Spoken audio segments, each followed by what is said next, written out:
ఈరోజు మనం మల్టీప్లెక్సర్ అంటే ఏంటో చూద్దాం.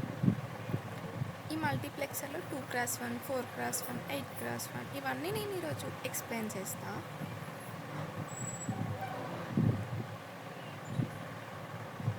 What is multiplexer?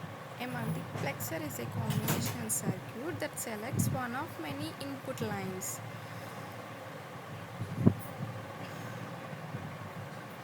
మల్టీప్లెక్సర్ అనేది కాంబినేషనల్ సర్క్యూట్స్. ఇట్ సెలెక్ట్స్ అంటే ఇన్పుట్స్ చాలా ఉంటాయి, కానీ వన్ ఇన్పుట్ని సెలెక్ట్ చేసుకొని అవుట్పుట్ అనేది మనకి ఇస్తుంది. ఇక్కడ చూడండి, మల్టిపుల్ ఇన్పుట్స్ ఉంటాయి, సెలెక్ట్ లైన్ బట్టి సెలెక్ట్ చేసుకొని మనకి సింగిల్ అవుట్పుట్ వస్తుంది. దీనికి ఒక ఫార్ములా, మనకి జనరల్ ఫార్ములా ఉంటుంది. 2n into 1 mux-కి n select lines ఉంటాయి. ఫర్ ఎగ్జాంపుల్ 4:1 mux-కి 4 అంటే ఏంటి, 2 కదా, సో దీనికి 2 సెలెక్ట్ లైన్స్. 8:1 mux-కి 2 = 8 కదా, సో దీనికి 3 సెలెక్ట్ లైన్స్. 16 అంటే 2 సో 4 సెలెక్ట్ లైన్స్. ఇన్పుట్ 16 ఉంటాయి. ఓకే, నెక్స్ట్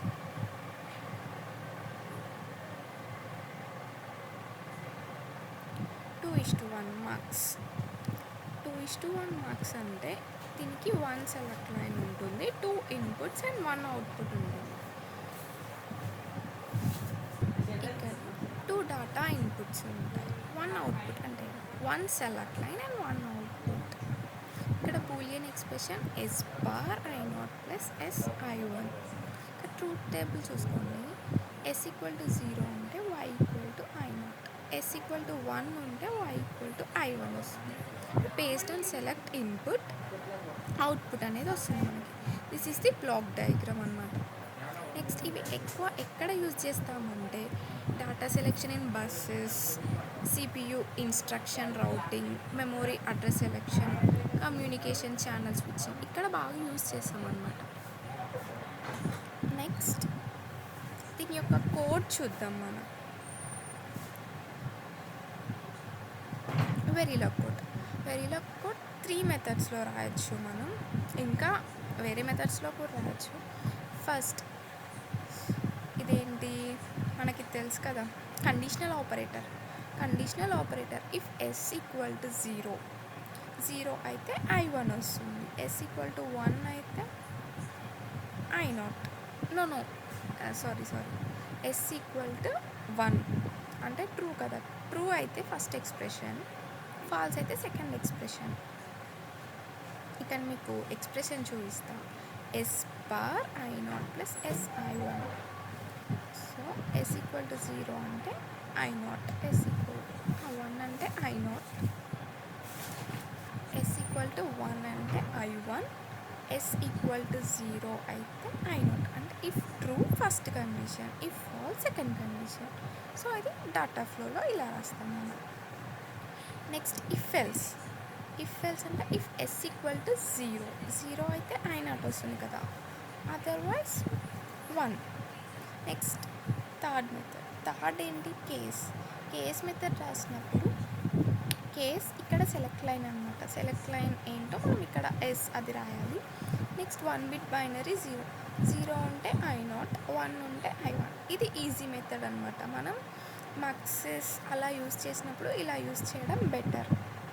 ఇండస్ట్రీలో అయినా తర్వాత ప్రాజెక్ట్స్కి అయినా మనం ఎక్కువగా ఈ కేస్ మెథడ్ యూజ్ చేస్తాం. నెక్స్ట్ దీని యొక్క టెస్ట్ బెంచ్లో ఏంటి, ఈ ఇన్పుట్ అవుట్పుట్స్ ఇవన్నీ రాసి ఇన్స్టాన్స్ చేసేసి వీటికి వాల్యూస్ ఇచ్చేసి డిస్ప్లే స్టేట్మెంట్స్లో చూసాం whether its behaviours corrects or not. Next 4x1 మక్స్లో 2 select lines, 4 inputs and 1 output. అసలు మక్స్లో దేనికైనా 1 అవుట్పుటే ఉంటుంది, inputs and select lines are different. So 0 ఉంటే I0, 0 ఉంటే I1, 1 ఉంటే I2. సారీ 0 అంటే I0 ఇక్కడ ఉంది కదా I0 ఇది. 0 1 ఉంటే I1, 1 0 అంటే I2 సెలెక్ట్, 1 1 ఉంటే I3 సెలెక్ట్ అవుతుంది. This is the Boolean expression. ఈ బూలియన్ ఎక్స్ప్రెషన్ ఎలా రాస్తాం మనం? ఈ ట్రూత్ టేబుల్ని బట్టి రాస్తాం. అంటే 0 0 అంటే S1 bar S0 bar I0, S1 bar S0 అంటే ఇక్కడ 1 కాబట్టి S0 I1. ఇలా ఇది బూలియన్ ఎక్స్ప్రెషన్. ఈ బూలియన్ ఎక్స్ప్రెషన్తో డైరెక్ట్ అయినా మనం కోడింగ్ రాయొచ్చు, or else case statement use చేసి అయినా రాయొచ్చు. ఇది అర్థమైంది కదా. S1 = 0, S0 = 0.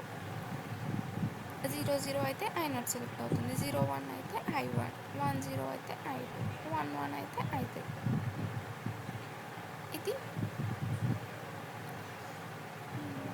ఇది డాటా ఫ్లో. ఇదే ఇంతకుముందు ఎక్స్ప్రెషన్ చూసాం కదా, ఆ ఎక్స్ప్రెషన్ని ఇలా కూడా రాయొచ్చు కదా మనం. ఇలా అయినా రాయొచ్చు, కండిషనల్ స్టేట్మెంట్ యూజ్ చేసి అయినా రాయొచ్చు, or else case is a better. ఇంకా దీన్ని ఇంకా మంచిగా మనం రాయాలి అంటే డైరెక్ట్ ఇలా కూడా రాయొచ్చు. ఇక్కడ 2-bit బైనరీ 0 0 0 1 2 3 అని ఇలా ఉంది కదా, దీనికి బదులు 2-bit decimal 0, 2-bit decimal 1, 2-bit decimal 2 అలా రాసుకుంటే ఇంకా ఈజీ అయిపోతుంది మనకు. Next I+1 marks, +1 marks. Same 2 4 ఎలా ఇంప్లిమెంట్ చేసామో ఇది కూడా సేమ్ అలాగే ఇంప్లిమెంట్ చేయాలి. సేమ్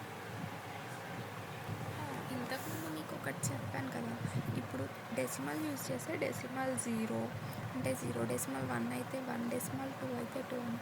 సో దీన్ని మనం ఇవన్నీ రాయకుండా ఇంకా సింపుల్ వేలో ఇలా రాయొచ్చు, assign y = I of S అనేసి.